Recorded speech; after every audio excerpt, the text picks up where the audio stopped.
Hello, everyone. I'm Robert Brother Blaze Murray, and I'm here to talk to you about the game I just watched between the Eagles and the 49ers.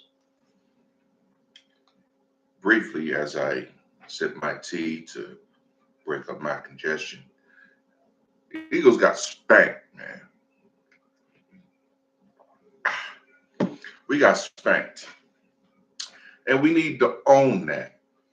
The 49ers whipped our ass. We need to own it. We need to accept it. We need to acknowledge that today, they look like the better team. They look like the better team today.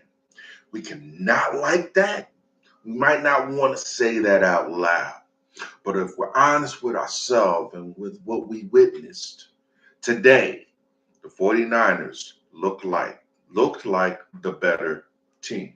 Did not say they are the better team, but they looked like it on the field and they damn sure played like the better team. I saw some things rear their ugly head that I've spoken of in previous broadcasts that I put out there. I saw no imagination in our play calling, no imagination, no rhyme or reason, just doing things just to doing one thing didn't add to the next. Those weren't drives where you see that they were trying to exploit something or anything. There was no rhyme or reason to it.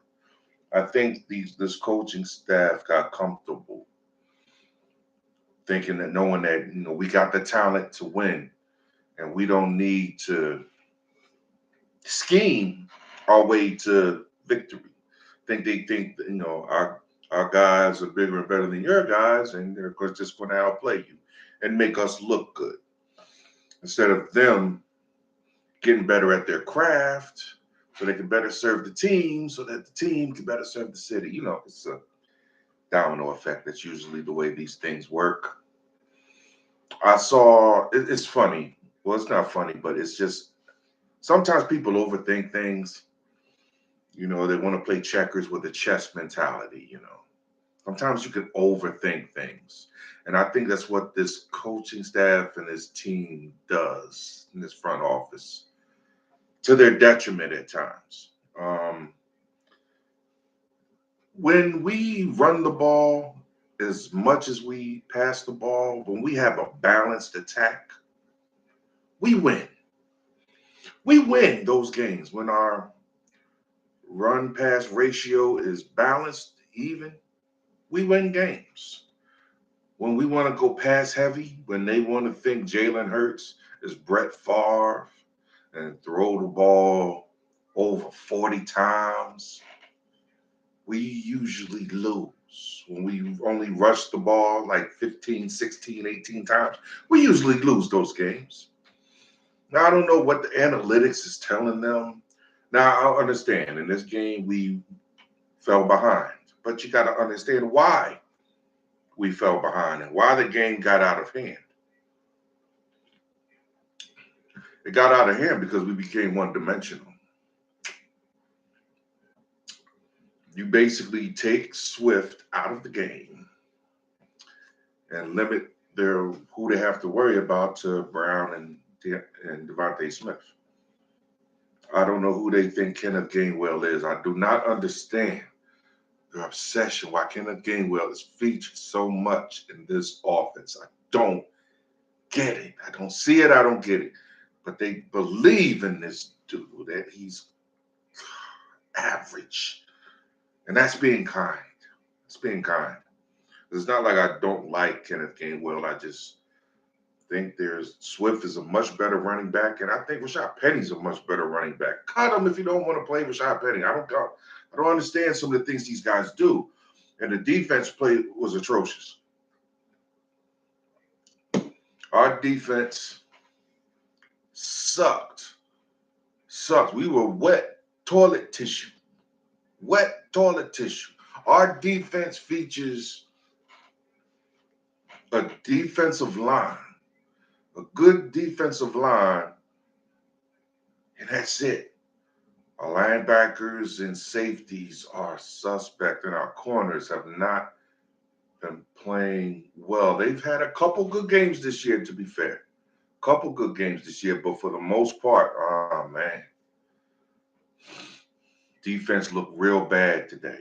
Now, I don't know if they've, in the last few games, I don't know what it is. Maybe pressure's gotten to them. Maybe they're just constantly under duress, and today they just didn't show up, or injuries, or what the case was. But our defense looked like crap.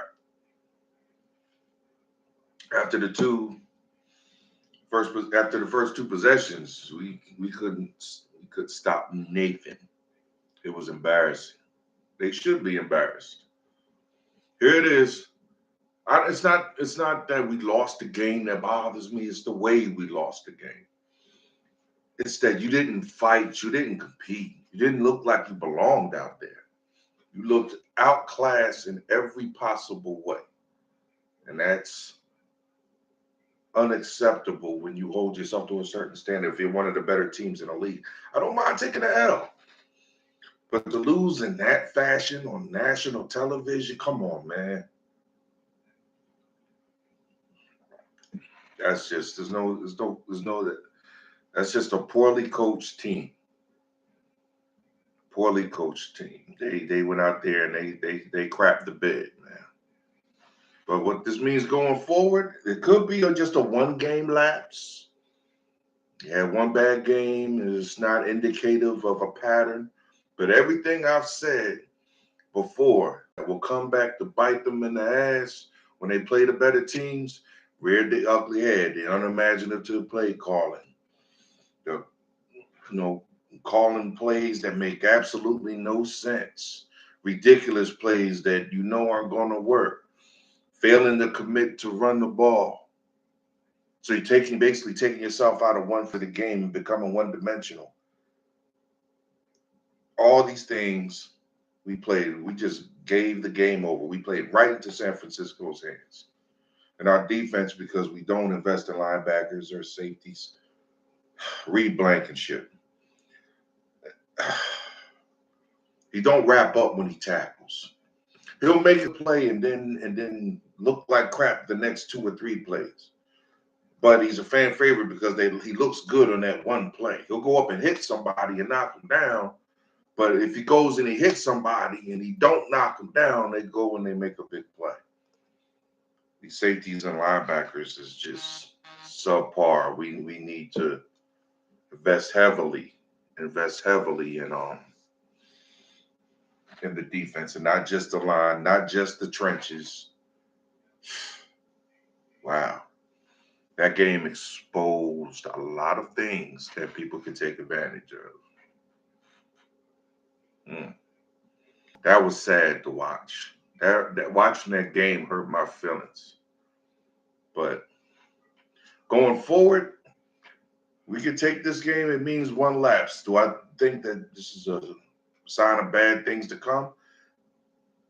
Everything can be fixable. They can run the ball more and have a more balanced attack. It depends if these coaches want to be hard-headed and keep doing what they're doing. They want to keep bumping their head against the brick wall. That's on them, But a balanced attack, keep defenses on their toes, keep defenses guessing, keep defenses honest, make them have to respect the run. It's like if they don't get 20 yards of carry, they abandon the run. They're stupid, which is, what I mean? They game plan themselves in the passing situations all day, every day. They can expect Jalen Hurts to play hero ball. It's not a smart way to play football. It's just not smart. So I think we're still one of the top two teams in the NFL. I think top two or three teams in the NFL. San Francisco after tonight, San Francisco can make a very strong case for the same. Sure. I mean, us, Eagles, or 49ers, whoever's having the better day that day, or we can't rule Dallas out. We'll see how Dallas looks next week when we play Dallas. I mean, as far as the NFC goes, they're looking like lately they've been looking like the most dominant teams, and Dallas finally beat a team that's above 500. Finally beat a winning team last week. So next week is going to be a big game for us. How hungry are we? How bad do we want it? Did these coaches learn a damn thing tonight? That we'll find out next week. But we're still in good shape. I mean, it's only our second loss of the season. I mean, come on. We lost the game to the Jets. We've beaten better teams than that. So I don't think taking this L tonight is not going to redefine our season, but it should make you look at things a little more critically. Temper expectations, because any given night you play the wrong brand of football, you can look bad. So this team has yet to put together a good 4 quarters of football in the same game. They've yet to do that. And the record is what it is. So at this point, you begin to wonder, can they? It's very possible if these coaches can get out of their own way. It's possible. But I still think with the team to beat in the NFC, San Francisco, I have to tip my hat to them. They made a strong case because they bust Dallas's ass, and now they just bust our ass in convincing fashion. That says something. Tonight was a statement game. They made a statement, and they made it loud and clear. I can't do nothing but salute them right now. I want to talk shit, but I can't because, look what they did. Somebody beat your ass, you don't talk shit to them. So I got to tip my hat to San Fran. Next week, hopefully my Eagles get their shit together and come back with a more sensible game plan and get back to playing winning football, because we embarrassed ourselves, especially on the defensive end of the ball. But I still think the Super Bowl goes through Philly. Super Bowl goes through Philly. NFC is still ours. We haven't given up our stronghold on it yet. But we got something to prove to the 49ers if we see them in the playoffs. Because they came for blood. They were not bullshitting. They came for blood.